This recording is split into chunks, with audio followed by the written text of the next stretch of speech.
ಕಾಂಗ್ರೆಸ್ ನಾಯಕರು ಬಿಜೆಪಿ ವಿರುದ್ಧ ಅಂಬೇಡ್ಕರ್ ಅಸ್ತ್ರವನ್ನ ಪ್ರಯೋಗ ಮಾಡುವುದಕ್ಕೆ ಮುಂದಾಗಿದ್ದಾರೆ. ಸಂಸತ್ನಲ್ಲಿ ಕೇಂದ್ರ ಸಚಿವ ಅಮಿತ್ ಶಾ ಹೇಳಿಕೆಯನ್ನು ಇಟ್ಕೊಂಡು ನಾಳೆ ಮೈಸೂರಿನಲ್ಲಿ ಒಂದು ದೊಡ್ಡ ಪ್ರತಿಭಟನೆಗೆ ಸಜ್ಜಾಗಿದ್ದಾರೆ.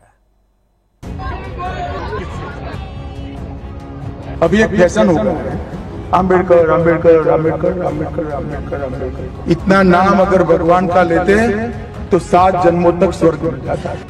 ಸಂವಿಧಾನದ ಬಗೆಗಿನ ಚರ್ಚೆ ವೇಳೆ ಲೋಕಸಭೆಯಲ್ಲಿ ಕೇಂದ್ರ ಸಚಿವ ಅಮಿತ್ ಶಾ ಮಾತನಾಡಿದ ಇದೇ ಮಾತು ದೊಡ್ಡ ಕೋಲಾಹಲಕ್ಕೆ ಕಾರಣವಾಗಿದೆ. ಕಾಂಗ್ರೆಸ್ ಈ ವಿವಾದವನ್ನ ಜೀವಂತವಾಗಿಡೋದಕ್ಕೆ ಮುಂದಾಗಿದೆ.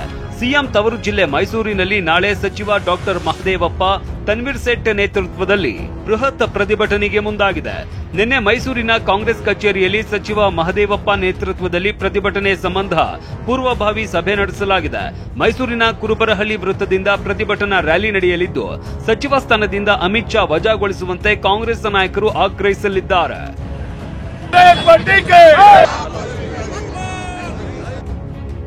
ನಿನ್ನೆ ಇದೇ ವಿಚಾರವಾಗಿ ಕಿಡಿಕಾರಿದ್ದ ಪ್ರಿಯಾಂಕ್ ಖರ್ಗೆ ಅಮಿತ್ ಶಾಗೆ ಹುಚ್ಚು ನಾಯಿ ಕಡಿದಿದೆ ಅಂತ ಹೇಳಿದ್ರು. ಇವತ್ತು ಎಂಎಲ್ಸಿ ಬಿಕೆ ಹರಿಪ್ರಸಾದ್ ಉದ್ದೇಶಪೂರ್ವಕವಾಗಿ ಲೆಕ್ಕಾಚಾರ ಹಾಕಿಕೊಂಡೇ ಅಮಿತ್ ಶಾ ಹೇಳಿದ್ದಾರೆ ಅಂತ ಹರಿಹಾಯ್ದರು. ಅಂಬೇಡ್ಕರ್ ಬಗ್ಗೆ ವಿವಾದಿತ ಹೇಳಿಕೆ ಮುಚ್ಚಿ ಹಾಕೋದಕ್ಕೆ ಸಿಟಿ ರವಿ ಪ್ರಹಸನದ ಕುತಂತ್ರ ಮಾಡ್ತಿದ್ದಾರೆ ಅಂತ ಡಿಕೆ ಸುರೇಶ್ ಹೇಳಿದ್ದಾರೆ. ನಾವು 10 ಸರಿ ಅಲ್ಲ 1000 ಸರಿ ಅಂಬೇಡ್ಕರ್ ಅವರ ಜಪ ಮಾಡ್ತೀವಿ, ಸಂವಿಧಾನದ ಜಪ ಮಾಡ್ತೀವಿ. ಇವರಿಗೆ ಏನು ಪ್ರಾಬ್ಲಮ್ ಅಂದ್ರೆ ಇವ್ರ ಆಲೋಚನೆಯಲ್ಲಿ ಅಂಬೇಡ್ಕರ್ ಅವ್ರು ಇಲ್ಲ. ಅದಕ್ಕೆ ಅಮಿತ್ ಶಾ ಅವ್ರು ಹಿಂಗೆ ಹೇಳಿದ್ರು. ಅವ್ರು ಇದನ್ನ ಖಂಡಿಸ್ತೀನಿ. ಮತ್ತೆ ಅವರು ಅವರಿಗೆ ಹುಚ್ಚನಾಯಿ ಕಡ್ದಿದೆ. ಏನು ಗುಪ್ತ ಸೂಚಿ ಇತ್ತು, ಗುಪ್ತ ಕಾರ್ಯಸೂಚಿ ಇಡನ್ ಅಜೆಂಡಾ ಅಂತ ಏನು ಹೇಳ್ತೀವಿ, ಅದನ್ನ ಅನುಷ್ಠಾನಕ್ಕೆ ತರಲಿಕ್ಕೆ, ಯಾಕಂತ ಹೇಳಿದ್ರೆ ಬರೋ ಈ ವರ್ಷ RSS 100 ವರ್ಷಗಳ ಕಾಲ ಈ ರಾಷ್ಟ್ರದಲ್ಲಿ ಅಸಂಘಟಿತರಾಗಿದ್ದಾರೆ. 100 ವರ್ಷಕ್ಕೆ ಏನಾದರೂ ಮಾಡಬೇಕು ಅನ್ನೋ ಹುನ್ನಾರದಲ್ಲಿ ಈ ವಿಚಾರವನ್ನು ತೆಗೆದುಕೊಂಡಿದೆ. ಇದು ಬಹಳ ಕ್ಯಾಲ್ಕುಲೇಟಿವ್ ಸ್ಟೇಟ್ಮೆಂಟ್, ಅಂದ್ರೆ ಬಹಳ ಯೋಚನೆ ಮಾಡಿ ಲೆಕ್ಕಾಚಾರ ಹಾಕಿ ಮಾಡಿರ್ತಕ್ಕಂಥ ಸ್ಟೇಟ್ಮೆಂಟು. ಇದು ಬಾಯಿ ತಪ್ಪು ಹೇಳಿರ್ತಕ್ಕಂಥದ್ದಲ್ಲ ಅಮಿತ್ ಶಾ ಅವರು ಅಂತ ಹೇಳಲಿಕ್ಕೆ ಇಚ್ಛೆ ಬಿಡ್ತಾನೆ. ಅವರು ಅಂಬೇಡ್ಕರ್ ಮೇಲಿನ ಹೇಳಿಕೆಯನ್ನ ಮರೆಮಾಚಲಿಕ್ಕೋಸ್ಕರ ಒಂದು ಕುತಂತ್ರವನ್ನ ಭಾರತೀಯ ಜನತಾ ಪಕ್ಷದವರು ಮಾಡ್ತಾ ಇದ್ದಾರೆ. ಇನ್ನು ಈ ಬಗ್ಗೆ ಮಾತನಾಡಿದ ಕೇಂದ್ರ ಸಚಿವ ಪ್ರಹ್ಲಾದ್ ಜೋಶಿ, ಅಂಬೇಡ್ಕರ್ಗೆ ಕಾಂಗ್ರೆಸ್ನವರು ಸತತ ಅಪಮಾನ ಮಾಡಿದ್ದಾರೆ.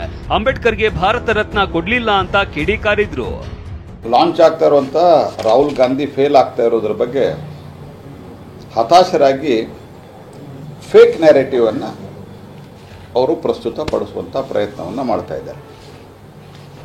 ಕಾಂಗ್ರೆಸ್ ಪಾರ್ಟಿ ಪಂಡಿತ್ ನೆಹರು ಅವರ ಕಾಲದಲ್ಲಿ